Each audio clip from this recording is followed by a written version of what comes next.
गांव बरसोल में लोगों को पीने के पानी की बहुत समस्या है और वहाँ बिजली की भी बहुत मतलब उचित व्यवस्था नहीं है। वहाँ वोल्टेज की बहुत ज्यादा समस्या है। टकरोल व ढिंगली गांव में आम रास्ते की समस्या है। कुन्नू गांव से जो जोड़ होकर जाने वाला पैदल रास्ता बहुत ही बुरी स्थिति में है।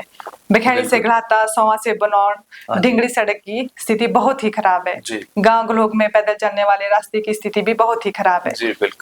गाँव बगैला का मुख्य पैदल चलने वाला रास्ता बहुत ही जर्जर स्थिति में है।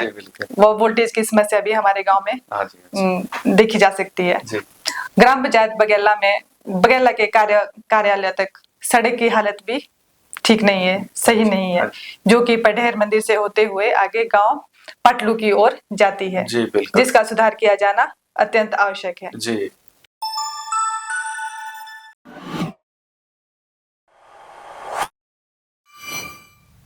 नमस्कार, मैं सुशील कुमार चौहान आप सभी दर्शकों का हार्दिक स्वागत करता हूं, अभिनंदन करता हूं आपके अपने कार्यक्रम में जिसका नाम है शब्द कैद पन्नों के। जी हां दर्शकों, आज स्टूडियो में मौजूद है हमारे खास मेहमान, तो आइए इनसे चर्चा करते हैं, इनके बारे में जानते हैं। परंतु उससे पहले वैसे तो ये किसी भी परिचय के मोहताज नहीं है, परंतु अपने कम शब्दों में, थोड़े से शब्दों में मैं कोशिश करूंगा इनके बारे में परिचय करवाने का।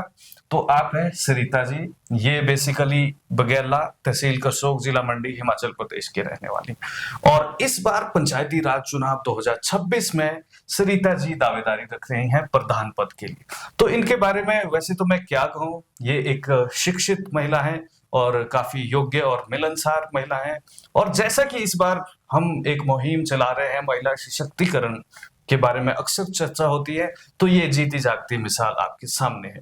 तो दोस्तों, मैं इस बारे में ज्यादा ना कहता हुआ सीधा इनसे बातचीत करते हैं। आइए बातचीत करते हैं सरिता जी से। सरिता जी, आप हमारे दर्शकों को अपना परिचय दें और अपने शिक्षा वगैरह सब कुछ शेयर करें। नमस्कार, मेरा नाम सरिता है और मैं गांव बगैला की रहने वाली हूँ।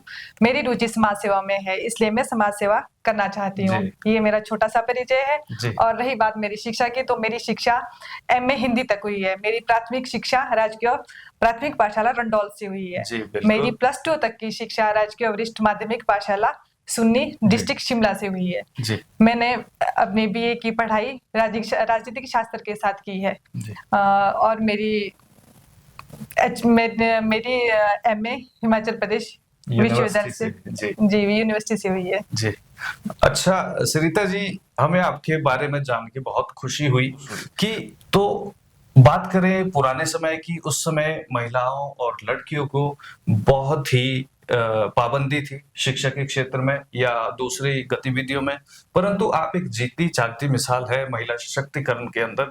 जैसा कि भारत सरकार और प्रदेश सरकार ने एक मुहिम चलाई है ताकि महिलाओं को एक अच्छी शिक्षा लेने का मौका मिले, उन्हें समाज में आगे बढ़ने का मौका मिले। और ऐसा मौका और अवसर पाके हम अक्सर देखते हैं सरिता जी कि बड़े बड़े प्लेटफॉर्म पे आज लड़कियां विराजमान है और कोई गोल्ड मेडल ले रहे हैं या देश का नाम रोशन कर रहे हैं। और अभी हाल ही में जो रिजल्ट भी आउट हुए उसमें भी हमने देखा कि बहुत सी पोजीशन पे लड़कियों ने बाजी मारी है। तो इस सब के बारे में जान के हमें बड़ा खुशी हुई। और बात करते हैं सीधे अगले प्रश्न पे। आप अपने ग्रामीण क्षेत्र की क्या क्या समस्याएं देखती हैं और उनको कैसे उनका समाधान निकाला जाए, इस बारे में आपके क्या विचार है, जरा जनता को बताएं। पंचायत में कुछ एक समस्याएं जिनकी मैं बात यहाँ करना चाहती हूँ।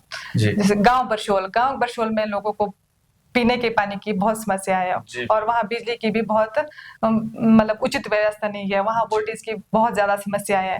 टकरोल व ढिंगली गांव में आम रास्ते की समस्या है। कुन्नू गांव से जो जोड़ होकर जाने वाला पैदल रास्ता बहुत ही बुरी स्थिति में है।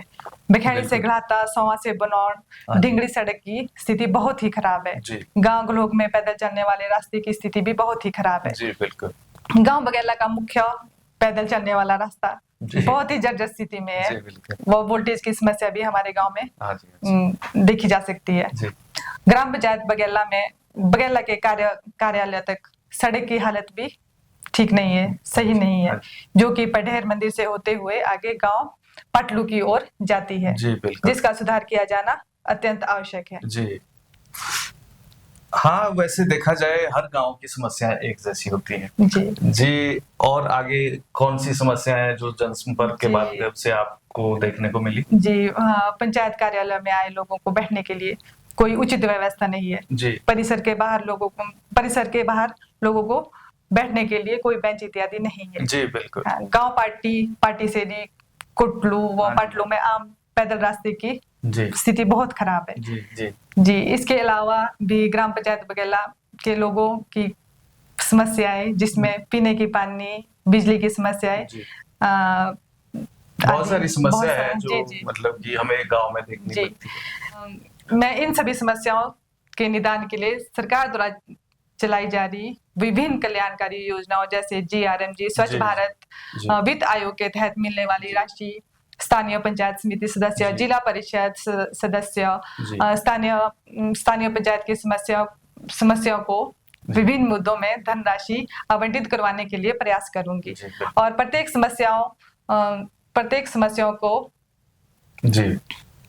समस्या की प्राथमिक वार्ड सदस्य, उप प्रधान व प्रत्येक गांव के युवा, महिलाओं व बुजुर्गों के साथ बैठकर तय करूंगी। जी सरिता जी, मुझे एक खास बात पता चली है आपके माध्यम से कि आपने फील्ड विजिट किया, जिसे हम जनसंपर्क कहेंगे।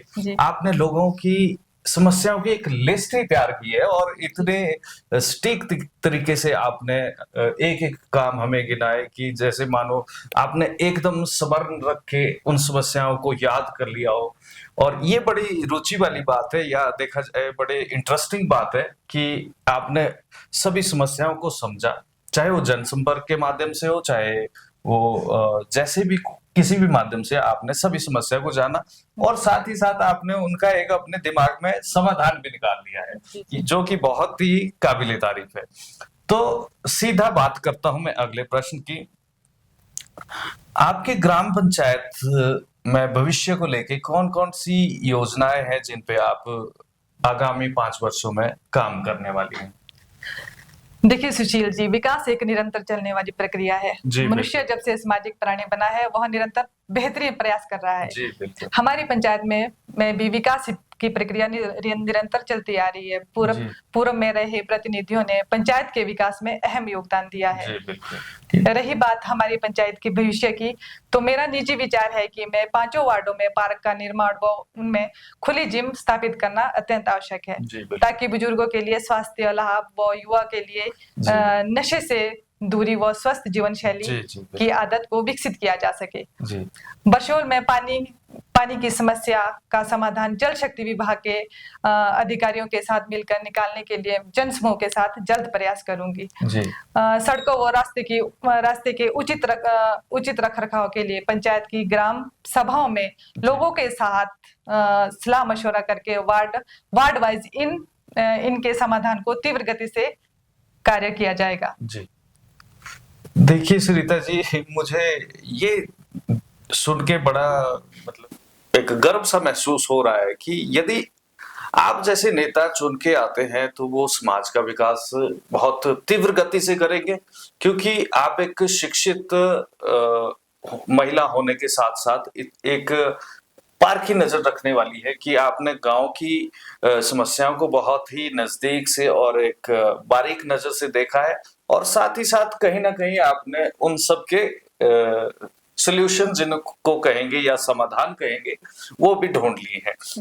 तो इस मामले में मैं कहता हूं कि मैं अक्सर वैसे पहले समस्याओं के बारे में जानता हूं, पूछता हूं और फिर मैं समाधान के बारे में किसी भी जो भी हमारे गेस्ट होते हैं उनसे बात करता हूं, परंतु आपने एकदम से प्रश्नों के साथ समस्याओं के साथ समाधान भी हमें बता दिए, हमारे दर्शकों को बता दिए, जिनके लिए मैं बहुत आपकी तारीफ करता हूं या काबिले तारीफ कहता हूं इस बात के लिए।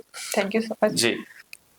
तो अब मैं सीधा आता हूं अगले प्रश्न पे। सरिता जी, आप हमारे कार्यक्रम के माध्यम से, शब्द कैद पन्नों के माध्यम से आपकी आम जनता या आपके ग्राम पंचायत के ग्रामवासियों से क्या अपील करना चाहेंगे? जी, मैं अपनी पंचायत के लोगों को यही कहना चाहती हूँ कि विश्व का सबसे बड़ा लोकतांत्रिक देश भारत है जिसके लोकतंत्र की पहली इकाई इसका स्थानीय निकाय होता है। पंचायत चुनाव में बढ़ चढ़कर भाग लें। आप से मैं ये विनम्र अपील करना चाहती हूँ कि आप इस बार प्रधान पद के लिए मुझे अपना आशीर्वाद समर्थन मतदान के रूप में दें।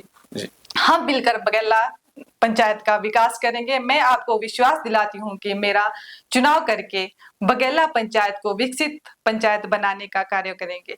आप 28 मई 2026 को अपना मत का प्रयोग जरूर करें। धन्यवाद जी, बहुत बढ़िया। तो सरिता जी, आपका हमारे स्टूडियो में आने के लिए बहुत बहुत धन्यवाद। परंतु मैं कार्यक्रम के अंत में आपसे जानना चाहूंगा, वैसे आप बहुत कम बोलना पसंद करते हैं, परंतु यहाँ पे आपको देख के ऐसा नहीं लगता कि आप बहुत कम बोलते हैं, क्योंकि आप जो भी बात करते हैं सुस्पष्ट तरीके से कहते हैं, जो कि मुझे बहुत अच्छा लगा कि शायद आपका नेचर ही ऐसा है या व्यवहार ही ऐसा है कि पहले तोलो कम बोलो। क्या ये बात सच है? जी बिल्कुल बिल्कुल। इसका मतलब ये हुआ कि आप बातों में विश्वास ना करके कार्य करने में विश्वास रखते हैं। जी। तो सरिता जी, आपसे बात करके बहुत बहुत अच्छा लगा। बहुत बहुत धन्यवाद, आप हमारे कार्यक्रम में आए। Thank you so much. और हम भगवान से आशा करते हैं और कामना करते हैं कि आप विजयी होकर एक बार फिर से हमारे कार्यक्रम में पधारे। धन्यवाद। और एक बार फिर से आपका बहुत बहुत धन्यवाद। तो दोस्तों, ये थी छोटी सी मुलाकात सरिता जी से। तो इस कड़ी में सिर्फ इतना ही। तो अभी के लिए दीजिए हमें इजाजत। जय हिंद, जय भारत। और जाने से पहले, ये थी छोटी सी मुलाकात सरिता जी से। इस कड़ी में सिर्फ इतना ही।